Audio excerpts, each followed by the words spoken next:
এমনি কোনো ভুল আমি করি নাই জীবনে। দেখুন, রাজনীতি বাদ দিয়ে একা কাটানো খুব কষ্টকর, বা এখনো ফিনান্স কন্ডিশন খুবই খারাপ।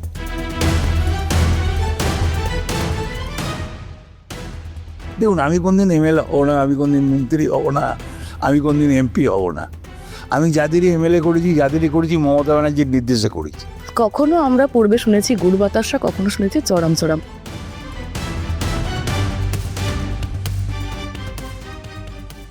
অভিষেক খুব ট্যালেন্ট, অভিষেক প্রচণ্ড অস্বীকার করা যায়। আসন্ন বিধানসভা নির্বাচনে তৃণমূলের ফলাফল কি হতে চলেছে দাদা?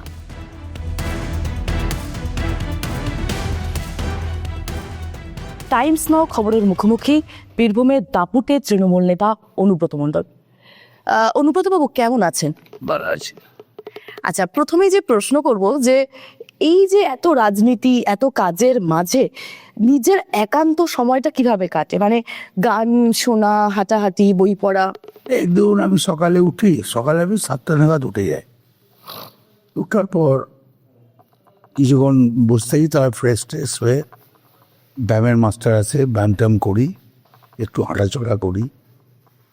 সবগুলো এর নিয়ম কারণ অনুযায়ী মেনেই করি। তারপর পার্টির ব্যাপারে একটু কেউ ফোন টোন করলে ফোন ধরি। তারপর চান টান করে পুজো টুজো করে আবার কিন্তু আমার জিম ঘর আছে, জিম ঘরে চলে যাই। সেখানে আরেকটা ট্রেনার আছে, সে মোটামুটি ঘন্টাখানেক আমাকে ব্যায়াম ট্যাম করিয়ে দেয়। তারপরে খাওয়া দাওয়া করে পার্টি হাউসে আসি।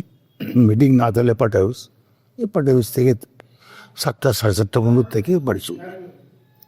এলাকার মানুষ কিভাবে আপনাকে ডাকলে আপনি বেশি খুশি হন? মানে দাদা হিসেবে নাকি মানুষ অনুব্রত মণ্ডল হিসেবে? আমার এলাকার মানুষ, ধরুন, আমাকে ব্যক্তিগত কি হিন্দু কি মুসলিম, সবাই কিন্তু আমাকে ভালোবাসে। আপ টু আদিবাসীরা আমাকে ভালোবাসে। কেউ যারা সিনিয়র তারা কেষ্ট বলে ডাকে, যারা এখনকার প্রজন্মের ছেলে মেয়ে কেউ কাকু বলে, কেউ দাদা বলে, এই ধরনের ডাকে। তাতে আমার ভালো লাগে, সাড়া দিতেও ভালো লাগে। দাদা, আপনার জীবনে কি এমন কোনো ভুলের কথা মনে পড়ে যে এই ভুলটা আপনাকে খুব নাড়া দেয়, যেটা আপনি এখনো হয়তো সবার সামনে বলেননি? দেখুন, আমার জীবনে ভুল বলতে সেরকম নাই। আমি ছোট থেকেই পার্টিটা খুব ভালো করে বসতাম, আর দু একটা কথা মুখ দিয়ে ধরুন রাজনীতি করতে গিয়ে বেরিয়ে গেছে, সেগুলো মাঝে মাঝে কষ্ট হয়, আবার ভুলেও যায়। তাছাড়া এমনি কোনো ভুল আমি করি নাই জীবনে। 1.5 বছর জীবনে নানা রকম উথাল পাথালের মধ্যে দিয়ে গেছে, অনেক কঠিন পরিস্থিতি সামনে এসেছে। সেখানে দাঁড়িয়ে নিজেকে কিভাবে সামলেছেন? এতটা শক্ত করলেন কিভাবে? হ্যাঁ, 2.5 বছর, 1.5 বছর না, 2.5 বছর খুব কষ্টের উপরে কাটিয়েছি। বা এখনো ফিনান্স কন্ডিশন খুবই খারাপ, ফ্র্যাঙ্কলি বলছি। কেন, সবই আমার ব্যাংক ফ্যাঙ্ক সব সিজ করা আছে, খুব কষ্টের উপরেই চলছে। তবে মানুষ ভালোবাসে তো খুব একটা অসুবিধা হয় না। সাধারণ মানুষ, বন্ধু বান্ধব, তারা সবাই ভালোবাসে, তারা আমার জানে পরিবেশটা, ওই জন্য খুব একটা অসুবিধা হয় না। আপনাকে সবাই চেনে, সবাই জানে, কিন্তু এমন কোনো দিক আছে যেই সম্বন্ধে মানুষের হয়তো অতটা চেনা জানা নেই, সেই দিকটাকে আপনি চেনাতে চান? কিন্তু আমাকে গোটা ওয়েস্ট বেঙ্গলের মানুষ চেনে। আমাকে যেখানেই যাই আমি অনুব্রত মণ্ডল, নিঃসন্দেহে সবাই খুশি আছে। এবং আমার জেলাতে ভালোবাসে, বর্ধমান, মোটামুটি ওয়েস্ট বেঙ্গলে তো সবাই ভালোবাসে, সাধারণ মানুষ সবাই। দিল্লির এয়ারপোর্টেও আমাকে বলছে আমি অনুব্রত মণ্ডল। হ্যাঁ, আমি ঘুরতে গিয়েছিলাম রাজস্থানেও এয়ারপোর্টে আমাকে বলেছে যে আমি অনুব্রত মণ্ডল। হ্যাঁ, একেবারেই তাই। এই যে যেই বিষয়টা, তাহলে যে কলকাতা থেকে সাংবাদিকদের ভিড় আপনার পার্টি অফিসের সামনে, সবসময় সাংবাদিকদের একটা কিন্তু বিষয় থাকেই যে দাদার যদি একটা সাক্ষাৎকার নেওয়া যায়, এতটা প্রাসঙ্গিকতা, এতটা গ্ল্যামার সবসময় বজায় রাখেন কি করে? আমার মনে করি না। সাংবাদিকরা ব্যক্তিগত আমাকে ভালোবাসে, আমি সাংবাদিকদের ভালোবাসি। আর সাংবাদিক যারা করে তারা তো চাই যে আমি একটু উঠি, কার কাছে কি বক্তব্য নিলে লাভ হবে, সেই ধরনের সাংবাদিকরা বেশি আমাকে আগ্রহ করে। কখনো আমরা পূর্বে শুনেছি গুড় বাতাসা, কখনো শুনেছি চড়াম চড়াম। সামনেই বিধানসভা নির্বাচন, এবার কি? এগুলো আমি আগেও বলেছি, যে গুড় বাতাসা চরম চরম ঢাকের আওয়াজ দিয়ে। তো এই 8 বলে যেমন 21-এ বলেছিলাম খেলা হবে, ওই ধরনের বলেছি, না বলা হয়নি, স্বীকার করে নিচ্ছি। এই সামনে বিধানসভা নির্বাচনের আগে দলের কর্মী সমর্থকদের প্রতি কি বার্তা দেবেন? দেখুন, এবারে খুব খুব সত্যি বলতে কষ্ট হচ্ছে, এসআরে যে ধরনের বয়স্ক মানুষদের নিয়ে যাওয়া হচ্ছে, অ্যারেস্ট করা হচ্ছে, খুব দেখে খারাপ লাগছে। এত খারাপ লাগছে ঠিক বুঝিয়ে বলতে পারবো না, এগুলো কিন্তু মানা যায় না। তারপরে ধরুন এসআরে, ধরুন আপনার নাম আছে, ডাকনাম প্রতিমা, ভালো নাম, সেই বাবার এইকে নিয়ে এই কী করে।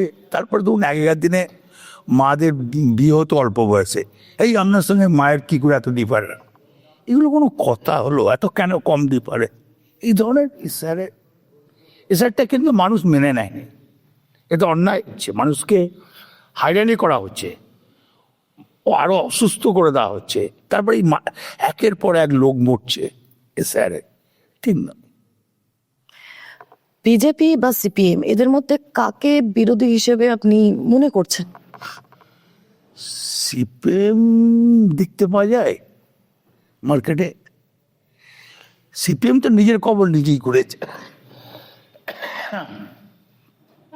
সিপিএম তো 19 সালে, 19 বললো এই রামচন্দ্র ডোম যখন দাঁড়িয়েছিল বোলপুর লোকসভাতে, যে সিপিএমকে ভোট দেওয়ার দরকার নেই, বিজেপিকে ভোট দাও। তো সিপিএম তো নিজের খাল নিজেই কেটেছে, তো ওই দলটা আর কিছু আছে বলে আমার মনে হয়। তবে পূর্বে আপনাকে দেখা গিয়েছে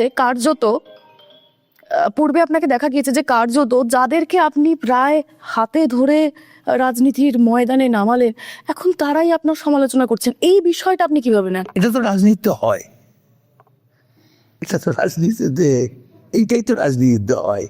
দেখুন, আমি কোনদিন এমএলএ হবো না, আমি কোনদিন মন্ত্রী হব না, আমি কোনদিন এমপি হব না। আমি যাদেরই এমএলএ করেছি, যাদেরই করেছি, মমতা ব্যানার্জির নির্দেশে করেছি। মমতা ব্যানার্জির হাত আমার মাথার উপরে ছিল, আমি তাদের এমএলএ করেছি, মন্ত্রী করেছি, তাই করেছি। তারপর কে কি করলো আমার সঙ্গে, দল ওরাই মনে করে নেবেছে।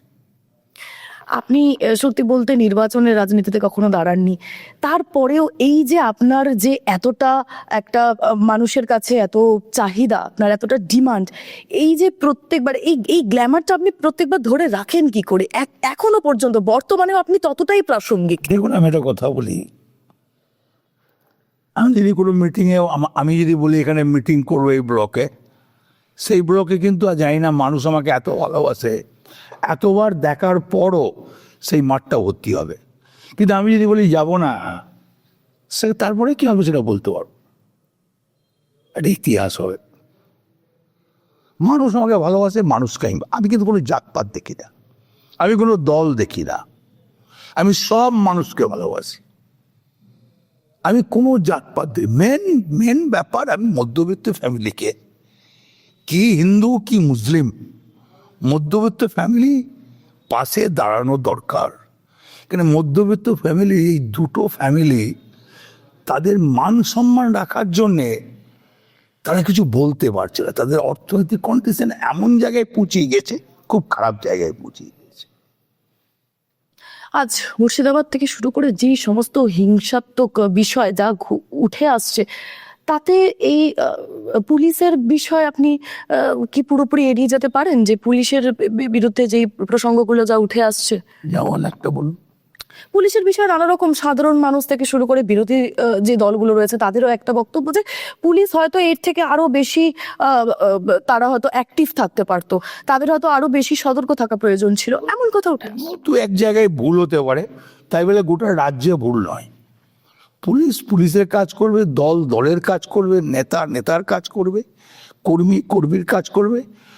আর পুলিশ মন্ত্রী যেহেতু মমতা ব্যানার্জি, সব থেকে অভিষেক ব্যানার্জি আছে, আমার মনে হয় না কোনো জায়গায় অন্যায় হলে মমতা ব্যানার্জি, অভিষেক ব্যানার্জি, সে এসপি হোক আর যেই হোক, যে ওরা বসে থাকবে, চুপ করে বসে থাকবে না। রাজ্য জুড়ে চলছে এসআইআর, এর মাঝে আপনি কি বলবেন? নাই, এসআইআর পুরো নোংরামি চলছে, সাধারণ মানুষকে দারুণভাবে বিরক্ত করছে। তবে পারবে না বাদ দিতে পারবে না, এটা চ্যালেঞ্জ করলাম। রাজনীতি বাদ দিয়ে এই একান্ত একা সময় কিভাবে কাটাবেন এরপরে? দেখুন, রাজনীতি বাদ দিয়ে একা কাটানো খুব কষ্টকর, কেন আমার মেয়ে আর আমি তো বাড়িতে, এই দুজন যদি যায় একটু গল্প করি, নাহলে একা সত্যি এই বয়সে একা কাটানো খুব প্রবলেম, সত্যি এটা অস্বীকার হয়ে যায় না। তো টিভি দেখে কাটিয়ে দিই। আমার শেষ যে প্রশ্ন তাহলে যে অভিষেক বন্দ্যোপাধ্যায়ের সঙ্গে শেষ কবে কথা হয়েছে? অভিষেকের সঙ্গে আমার কথা হয়েছে, যদি অভিষেকে যখন এখানে র্যালি করতে এলো, তোর আমার সঙ্গে অনেক রকমের কথা হয়েছে, রাজনীতির কথা হয়েছে। ও অভিষেক খুব ট্যালেন্ট, অভিষেক প্রচণ্ড ট্যালেন্ট, অস্বীকার করা যায় না। কিন্তু বাংলার একদিন খুব কাজে দেবে অভিষেককে। আমি দল করি বা আমি মরে যা আলাদা ব্যাপার, কিন্তু অভিষেকে বাংলা একদিন খুব কাজে দেবে, এটাই বলতে পারি। আসন্ন বিধানসভা নির্বাচনে তৃণমূলের ফলাফল কি হতে চলেছে দাদা? 230 তো শিওর, তাতে বাড়তে পারে, কমবে না। অসংখ্য ধন্যবাদ।